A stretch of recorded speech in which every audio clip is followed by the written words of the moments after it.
The air in the basement smelled of damp concrete and ozone from the humming server rack I'd built from scrap. It was my sanctuary, my lab, my whole world condensed into a 10 by 10 foot space under the stairs of my parents' North Vancouver home. Upstairs, I could hear the party winding down, the clink of wine glasses, the murmur of satisfied conversation, the occasional loud laugh from my Uncle Mark. It was my dad's birthday, and I'd been summoned. "Leo, can you come up for a minute?" My mom's voice echoed down the wooden steps. "Everyone's getting ready to leave. They want to see what you've been working on." A cold knot formed in my stomach. This wasn't a request. It was a command performance. I'd been holed up down here for the better part of a year, ever since I dropped out of my master's program at UBC. To them, I wasn't an entrepreneur. I was a disappointment who played on the computer. I pushed back from my triple monitor setup, the lines of code blurring in my tired eyes. I straightened my t-shirt and ran a hand through my messy hair, feeling like a spelunker emerging into the light. The living room was worn and bright, a stark contrast to my cave. My brother David was holding court by the fireplace, talking about his latest promotion at the investment firm. He was 2 years older, had done everything right, and never let me forget it. My Uncle Mark, a building contractor with hands like leather mitts, was nursing a beer, and my Aunt Carol was fussing over the dessert plates. My dad stood by the window, looking out at the lights of the city across the Burrard Inlet, a quiet man who rarely took a side. "There he is," Uncle Mark boomed, his voice a little too loud. "The boy genius. Come on, Leo, show us this $1 million idea you've been cooking up." He winked at David, who gave a tight, superior smile. I felt my face flush. I led them over to the family desktop in the corner, a slow, clunky machine compared to my setup downstairs. I'd uploaded a stable build of my prototype. My hands felt clumsy on the keyboard as I logged in. It's called Aether," I said, my voice cracking slightly. The landing page loaded, clean and minimalist. It's a platform for independent artists, painters, sculptors, ceramicists. It helps them manage their inventory, connect with galleries, and handle sales and shipping logistics all in one place. I clicked through a few screens, showing them the artist dashboard, the inventory tracking, the sales portal. It was rough. The UI wasn't perfect, but the core logic was there. It worked. I'd spent 14 months of my life pouring every ounce of my being into it. Silence. The only sound was the hum of the refrigerator. Aunt Carol broke it first. "Oh, that's very creative, dear. The colors are nice." David leaned in, squinting at the screen. "So the addressable market is what? A few dozen people selling paintings at Granville Island? The margins on that must be razor thin. What's your monetization strategy? Commission-based? Subscription?" He sounded like he was dissecting a frog in a biology class, all sterile curiosity and no soul. "It's a subscription model with a small commission on sales," I mumbled, feeling the familiar shame creep up my neck. "It's scalable. There are thousands of artists who are great at creating but terrible at the business side." "So it's a website," Uncle Mark said, taking a swig of his beer. He looked at my dad. He dropped out of a master's in engineering to build a website for starving artists. Fantastic. The words landed like punches. I could feel the air leave my lungs. "Mark, be nice," my mom chided weakly. But the final blow came from my uncle's laugh. It wasn't a chuckle. It was a deep, guttural sound of genuine amusement. "I'm sorry, kid. I am.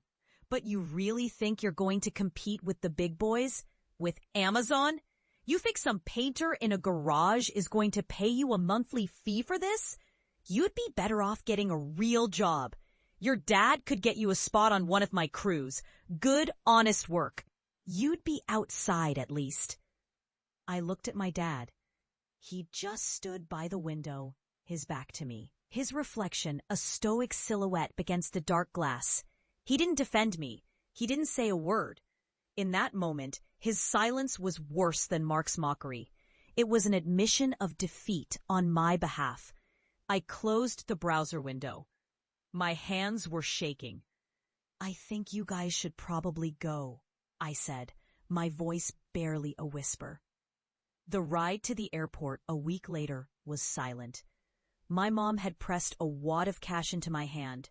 $2,000, probably her emergency savings. "Just in case," she'd whispered, her eyes full of a sorrow I couldn't stand to look at. I was moving to Seattle. It wasn't far, but it was a different country, a different world. It was the only way I could breathe. I had my savings, her cash, and a server rack in a dozen cardboard boxes. I didn't look back. The next 5 years were a blur of gray skies and gray screens. My first apartment in Seattle was a shoebox in Ballard, with a window that looked out onto a brick wall. I ate ramen and rice, drank coffee that tasted like battery acid, and coded. I coded until my vision blurred and my wrists ached. I coded for 18, sometimes 20 hours a day. Loneliness was a constant companion, a dull hum beneath the frantic clatter of my keyboard. There were moments I almost broke. About a year in, I had $114 left in my bank account. My server costs were due. I remember sitting on my floor, the phone in my hand, my thumb hovering over my dad's number. I could just call. I could give up. I could come home and take that construction job with Uncle Mark. The thought filled me with such a profound sense of self-loathing that I threw the phone across the room. I didn't call. Instead, I sold my car, a beat-up Civic that had gotten me across the border. It bought me 2 more months. That was the turning point. In those 2 months, I landed my first 10 paying artists. It was barely enough to cover my rent, but it was proof. It was oxygen. Someone somewhere believed in what I was building. Slowly, painfully, things started to build. 10 artists became 100. 100 became 500. I hired my first employee, a brilliant UI designer named Maya, who made Aether beautiful. We got a small seed investment from a local angel investor who saw the potential. We moved out of my apartment and into a tiny, windowless office. We worked, we fought. We obsessed over every line of code, every customer support ticket, every pixel. I didn't go home. I missed Christmases, birthdays, anniversaries. The phone calls with my parents were strained. They'd ask if I was eating, if I was thinking about coming home. They never asked how the business was doing. To them, it was still just the website. I stopped trying to explain. The gulf between my reality and their perception of it was too wide to cross. Then, 2 years ago, we closed our Series A funding, $20 million. It felt like a video game score, not real money. We hired a team. We expanded. Aether became a name in the tech and art worlds.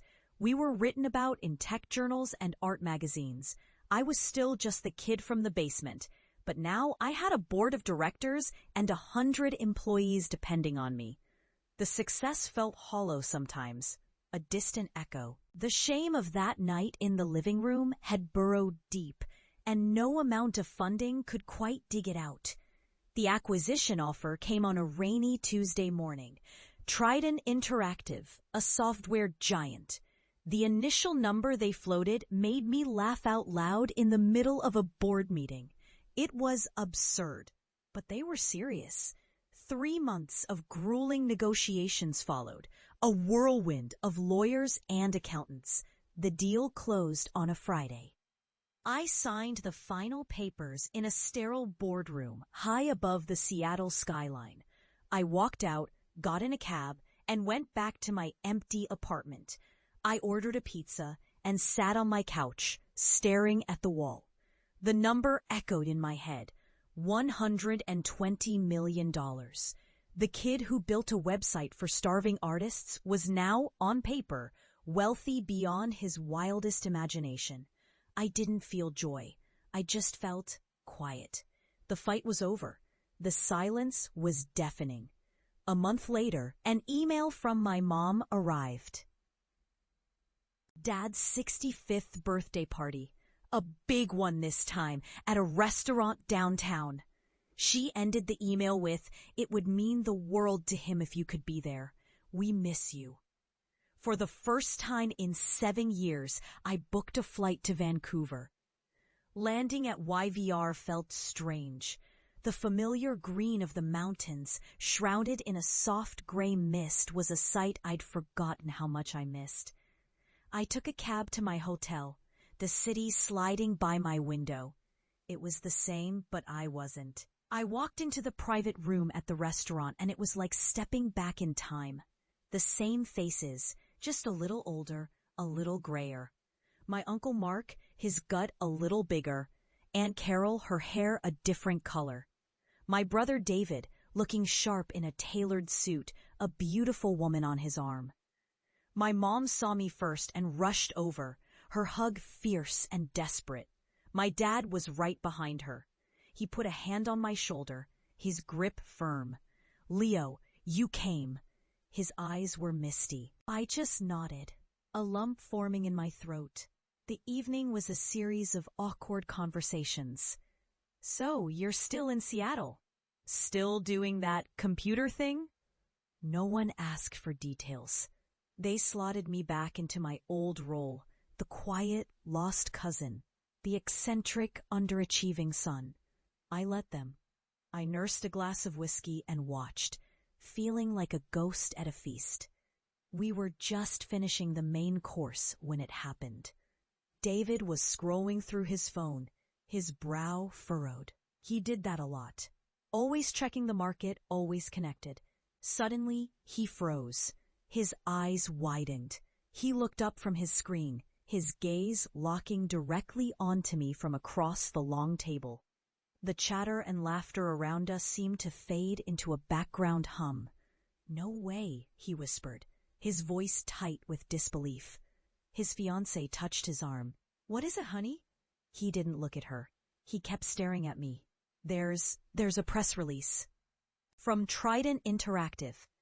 A few people at the table looked over, curious about the sudden shift in tone. Uncle Mark was in the middle of a loud story about a problematic housing foundation. He trailed off, sensing the change in the room. "David, what is it?" my mom asked. David held up his phone, his hand trembling slightly. He read the headline out loud, his voice clear and sharp in the sudden quiet. Trident Interactive completes acquisition of art tech platform Aether. For $120 million. Silence. A thick, heavy, absolute silence fell over the room. The only sound was the distant clatter of dishes from the kitchen. Someone's fork dropped onto their plate with a sharp clink. I saw Aunt Carol's hand fly to her mouth. I saw Uncle Mark's ruddy face drain of all its color, his jaw slack. He looked from David's phone to my face and back again, his brain visibly struggling to connect the 2 points of data. My brother lowered his phone, his eyes still locked on me. They were filled with a chaotic mix of emotions I couldn't fully parse: shock, envy, confusion, and maybe, just maybe, a sliver of awe. "Aether," he said, the name sounding foreign on his tongue. "Leo, is that